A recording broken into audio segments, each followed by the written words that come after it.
All right, y'all, what's going on? It's Combo Breaker 99, all boxing, everything. Make sure y'all subscribe. All right, y'all, Franchón Crews-Dezurn versus Savannah Marshall. All right, shout out to the ladies, man. They're starting to get more and more main events now in boxing. I mean, when you're bringing the mic skills and you also have skills, it's going to start putting more women on the map like this. But, yeah, this fight, it was for undisputed at super middleweight. This is a much more comfortable weight, Savannah Marshall said for herself. As y'all know, the undisputed champion was Franchón Crews.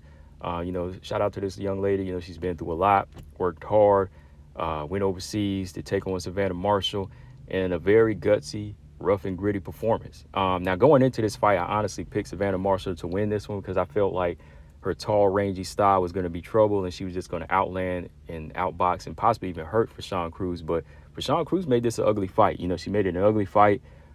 She was able to get on the inside and land some good power shots. Started early with a good jab. And proved to be a lot more durable than people thought, and stronger. She was able to kind of smother the power of Savannah Marshall and take Savannah Marshall's best power shots in this fight.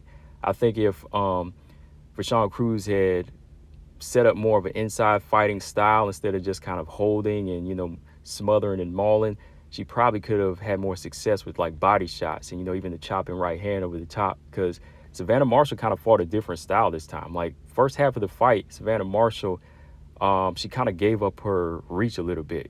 She was missing with her right hand because she was too far in.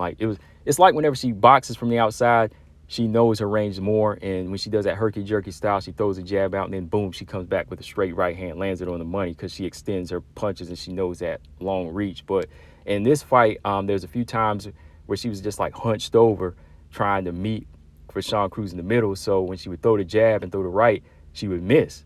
And then boom, she's getting tied up and mauled, right, by Franchón Crews. Honestly, Franchón Crews, I'd say her best round was the first round because she came out quick with the jab, doubling, tripling.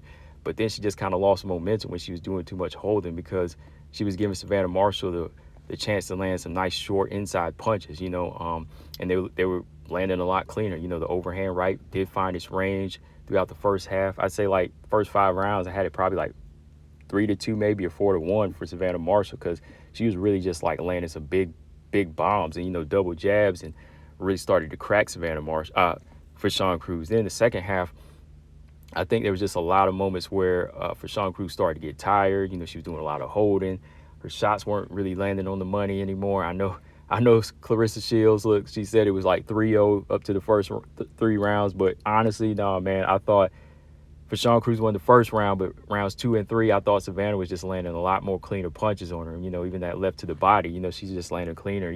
Even in the second half, man, like she was hitting her with some hard shots and she busted Franchón Crews' nose in like the 9th round. She was just landing some harder punches. Like when she found her range, she started fighting more to the mid-range.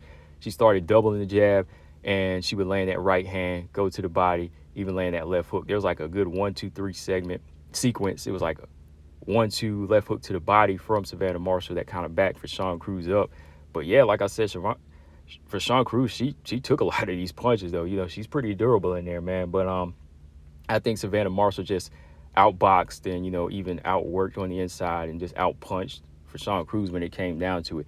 At most, I had it 8 rounds to 2, maybe 7 rounds to 3. I know one of the judges had it 95-95, had an even fight, but the other 2 had it clearly winning for Marshall. But yeah, I had Marshall winning the fight for real. I thought she cleanly won the fight. I thought she landed the cleaner blows, like I said, and did the more damage and won the inside and outside fighting game. Franchón seemed a little bit tired, and to me, like I said, didn't really stand shoulder to shoulder and hook enough. She was letting Savannah Marshall kind of get those underhooks and tie her up, and she was tying up and leaning. They were leaning on each other, so it was kind of an ugly, grueling fight.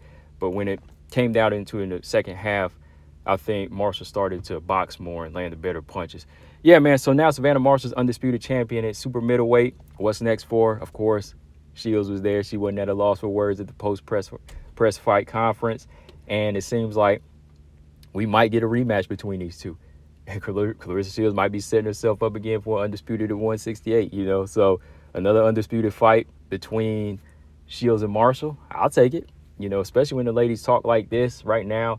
These two are like the money makers and the faces of boxing, aside from like Serrano and Katie Taylor. These girls tend to bring the action, and I'll take it. I'll take it right now. I think it's good for women's boxing, guys. But let me know what y'all thought of the fight in the comment section. Again, shout out to Franchón Crews for going over to the UK and putting on a gutsy performance, and just for all the hard work she's done.